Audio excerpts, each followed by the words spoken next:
নমস্কার, আমি বিশ্ব মজুমদার। শুরু করছি সোজা সাপটা। আর মাত্র কয়েক ঘন্টা, তারপরই ষষ্ঠ দফার ভোট। ভোট 2 মেদিনীপুরে, ভোট জঙ্গলমহলে। মেদিনীপুরের রাজনীতি এমনিতেই গরম, তার উপর ভোটের আগে ফের উত্তপ্ত নন্দীগ্রাম। বিজেপি কর্মীর খুন ঘিরে তৃণমূল আর বিজেপির সংঘাত একেবারে তুঙ্গে। এই উত্তাপ কি প্রভাব ফেলবে ভোটের সমীকরণে? যে 8টি লোকসভা আসনে কাল ভোট, তার অধিকাংশতেই এসসি, এসটি ও ওবিসি ভোটার। তৃণমূল জমানার ওবিসি সার্টিফিকেট বাতিল করেছে কলকাতা হাইকোর্ট। এরও কি কোনো প্রভাব পড়বে এই ষষ্ঠ দফার ভোটে? এই সমস্ত প্রশ্নেরই উত্তর খুঁজব আমরা। আপনাদের সরাসরি নিয়ে যাব সেই সমস্ত জেলায় যেখানে কাল ভোট। সোজা সাপটায় আপনাদের প্রত্যেককে স্বাগত। প্রথমে আমি আলাপ করিয়ে দিই আজ যারা আমার সঙ্গে আছেন তাদের সঙ্গে। আমার পাশে সঙ্গে রয়েছেন বিজেপির পক্ষে জগন্নাথ চট্টোপাধ্যায়। জগন্নাথ, আপনাকে স্বাগত। রয়েছেন শিবাজি প্রসূন বাসু, শিবাজিদা বিশিষ্ট রাজনৈতিক ভাষ্যকার। রয়েছেন বিমান বন্দ্যোপাধ্যায়, বামেদের পক্ষে বলার জন্য বিশিষ্ট অধ্যাপক। রয়েছেন সুমন ভট্টাচার্য, বিশিষ্ট সাংবাদিক। এবং রয়েছেন তৃণমূলের পক্ষে কৃষাণু মিত্র। কৃষাণু, আপনাকেও স্বাগত। আমার সঙ্গে এই মুহূর্তে আমি যাব একবার পূর্ব মেদিনীপুরে, যেখানে উত্তপ্ত রাজনৈতিক পরিস্থিতি, বিজেপি কর্মী খুন হয়েছেন। আমার সঙ্গে রয়েছেন আমার 2 সহকর্মী উজ্জ্বল এবং সুজিত ভৌমিক। আমি প্রথমে উজ্জ্বলের কাছে যাব। উজ্জ্বল এই মুহূর্তে রয়েছে নন্দীগ্রামে। উজ্জ্বল, এই মুহূর্তে নন্দীগ্রামের পরিস্থিতি ঠিক কী?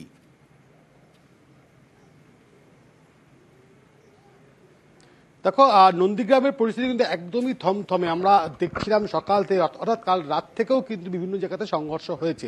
ফলত যেভাবে নন্দীগ্রাম 2007-এ যেরকম ছিল সেই একই রকম পরিস্থিতি কার্যত এখন নন্দীগ্রামে দেখা যাচ্ছে। বিভিন্ন জায়গা থেকে আতঙ্ক, বিভিন্ন সংঘর্ষের খবর আসছে এবং সেইভাবেই কিন্তু দেখছি পুলিশ রুট মার্চ করছে প্রত্যেকটা জায়গাতে, প্রত্যেকটা গ্রামে।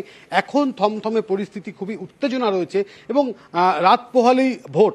সেই ভোটে কিন্তু অবশ্যই সকলের নজর যেরকম রয়েছে, অবশ্যই এখানে যে পরিস্থিতি রয়েছে সেই পরিস্থিতি সামাল দেওয়াও কিন্তু নির্বাচন কমিশনের কিন্তু খুব একটা গুরুত্বপূর্ণ কাজ। তার কারণ নন্দীগ্রাম যেহেতু সেখানে বাড়তি নজর প্রত্যেকের থাকবে এবং যে পরিস্থিতি এখন রয়েছে গত কয়েকদিন ধরে আমরা দেখতে পেয়েছি, সেই পরিস্থিতির উপর দিকে তাকিয়ে কিন্তু নন্দীগ্রাম যথেষ্ট উত্তপ্ত রয়েছে, যথেষ্ট উত্তেজনা রয়েছে। ফলত অবশ্যই সেখানে বাড়তি সতর্কতা, বাড়তি নজরদারি থাকবে এবং এই জায়গা দাঁড়িয়ে শান্তিপূর্ণভাবে নির্বাচন শেষ করাটাই কিন্তু চ্যালেঞ্জ নির্বাচন কমিশনের। উজ্জ্বল, অনেক ধন্যবাদ তোমাকে এই নন্দীগ্রামের পরিস্থিতি বলার জন্য। আমি সুজিতের কাছে আসব।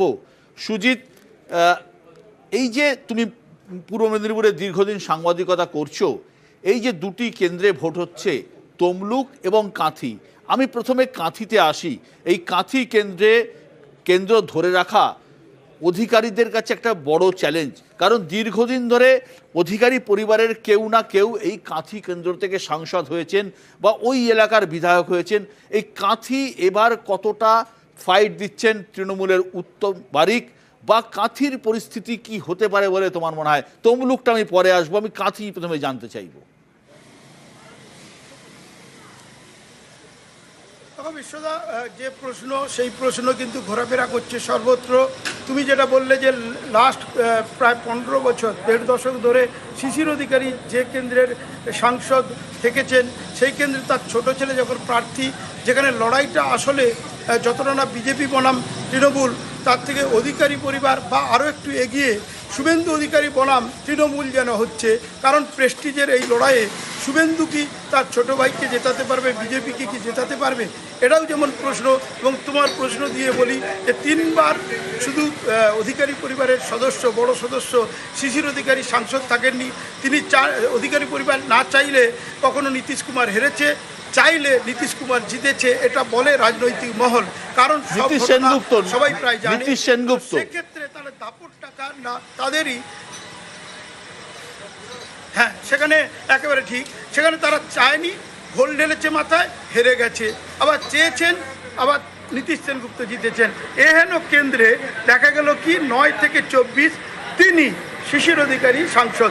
একই সঙ্গে এ জেলার অন্য কেন্দ্রেও কিন্তু তার 2 ছেলে 2 দফায় সাংসদ এই 15 বছর।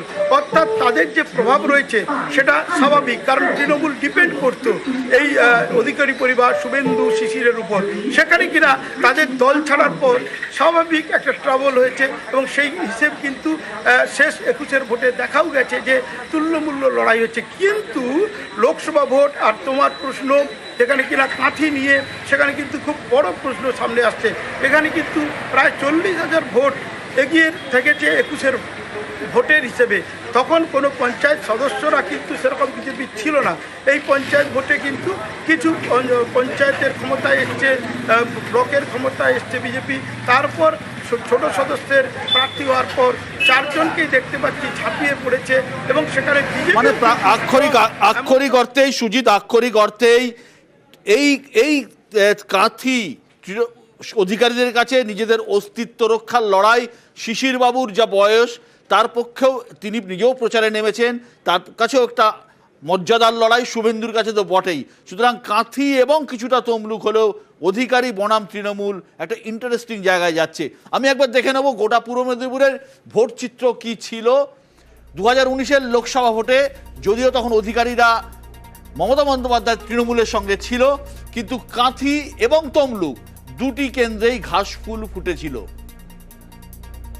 2024-এ ভোটের ফ্যাক্টর ওই যেটা বললাম, অধিকারী পরিবার এবং তৃণমূলের স্থানীয় নেতৃত্ব, কারণ ওখানে একটা তৃণমূলের স্থানীয় নেতৃত্ব নিজেদের মধ্যে বিরোধ রয়েছে। আমি আলোচনায় ফিরবো। প্রথমে আমি জগন্নাথকে জানতে চাইব, জগন্নাথ, এই যে দুটি কেন্দ্র, একটা কাঁথি এবং আরেকটি তমলুক, এটা তো বিজেপির কাছে মর্যাদার লড়াই, প্রেস্টিজ ফাইট। দিল্লিতে 400 পার আর আমাদের এখানে যে 30 পারের লড়াই, সেই 30 পারের লড়াইয়ে পূর্ব মেদিনীপুর বা মেদিনীপুর জোনের এই যে 8টি আসনের যে ভোট আগামীকাল হতে চলেছে সেটা নির্ভর করছে। এবং তাতে আমরা তো খাতা খুলবই ওই কোস্টাল বেল্ট দিয়েই, যেখানে জগন্নাথ মন্দির হচ্ছে মমতা বন্দ্যোপাধ্যায়, সেখান থেকেই আমাদের জয় শুরু হবে। তারপর আস্তে আস্তে আস্তে আস্তে এই জয় ঘাটালে এসে শেষ হবে। তো আপনি নিশ্চিত থাকুন এই 8 আসনের মধ্যে আমরা 8টি আসনে জিতব। এবং তা পশ্চিমবঙ্গের রাজনীতিকে ফলো করতে হলে মমতা বন্দ্যোপাধ্যায়ের প্যানিক রিয়াকশন দেখেই বোঝা যায়। এবং দেখুন এই 6ষ্ঠ দফায় এসে তার রিয়াকশন সবচেয়ে she has become totally panicky. তো তাতেই বোঝা যাচ্ছে যে এটা আমাদের সবচেয়ে কঠিন জায়গা, আমাদের শক্ত জায়গা, আমাদের জেতার জায়গা।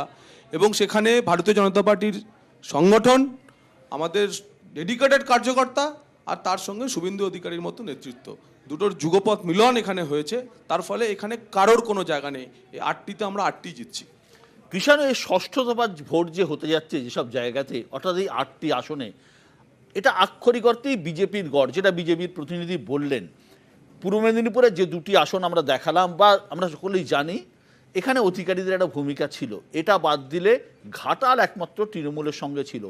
বাঁকুড়ার 2টি আসন, ঝাড়গ্রাম, পুরুলিয়া, সবটাই, এবং মেদিনীপুর, সবটাই বিজেপির জিতেছিল। এবারে কি কোনো রকমের পুনরুদ্ধারের আশা দেখছো? পুরোটাই। আমরা তো একটা ট্রেলার তো 21-এও দেখিয়েছি, যদিও এই দুটি পার্টিকুলার কেন্দ্রে ফল সেই অনুরূপ হয়নি, তাও যেটা দাবি করা হয়েছিল বিজেপির পক্ষ থেকে আমরা সেটাকে অনেকটা রুখে দিতে পেরেছি।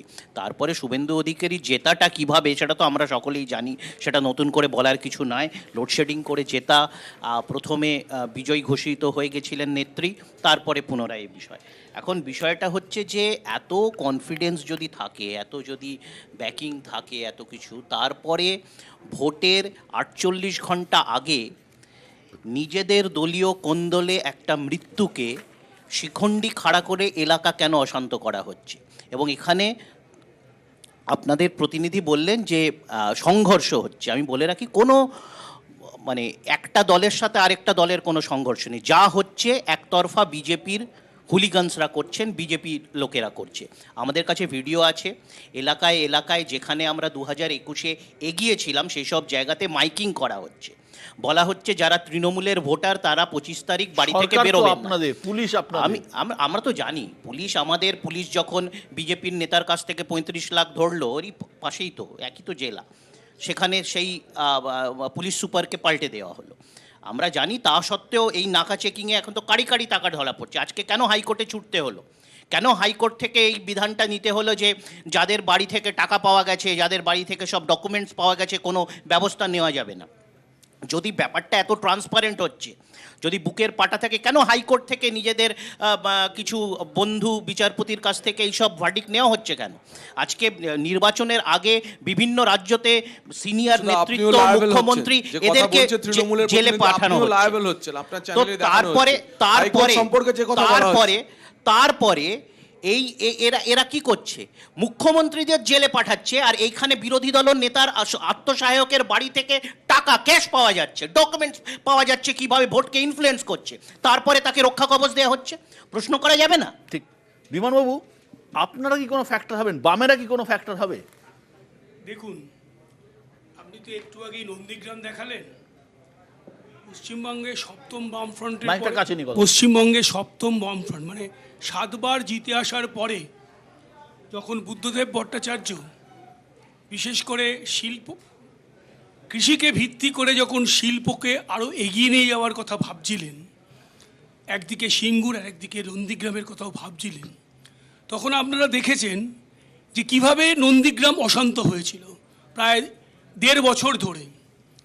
এবং তারপরে যে শিশির অধিকারী কিংবা যে অধিকারী ফ্যামিলি সম্বন্ধে যে রিমার্কস চিফ মিনিস্টার করেছেন, যে ওই গণ্ডগোলের নায়ক কে ছিল, এবং পাল্টা শিশির অধিকারী যেভাবে উনি বিবৃতি দিয়েছিলেন যে কোথা থেকে গুন্ডা নিয়ে, বন্দুক নিয়ে তারা হামলা করেছিল, তার থেকে আজকের পশ্চিমবঙ্গবাসী কিন্তু বুঝতে পারবে যে এই 12-13 বছরে পশ্চিমবঙ্গে যে সরকার আছে কিংবা কেন্দ্রে যে সরকার এসেছে 10 বছর চালিয়েছে, তারা কিন্তু বাংলার কোনো শিল্পের কোনো সম্ভাবনা সেইভাবে তৈরি করতে পারেনি। এবং পশ্চিমবঙ্গে যে অবস্থা ছিল সমস্ত জায়গায়, আপনি যদি আইটি সেক্টর দেখেন পিছিয়ে গেছে, যে শিল্পগুলো এগিয়ে যাচ্ছিল সেগুলো আরও খারাপ অবস্থায় গেছে।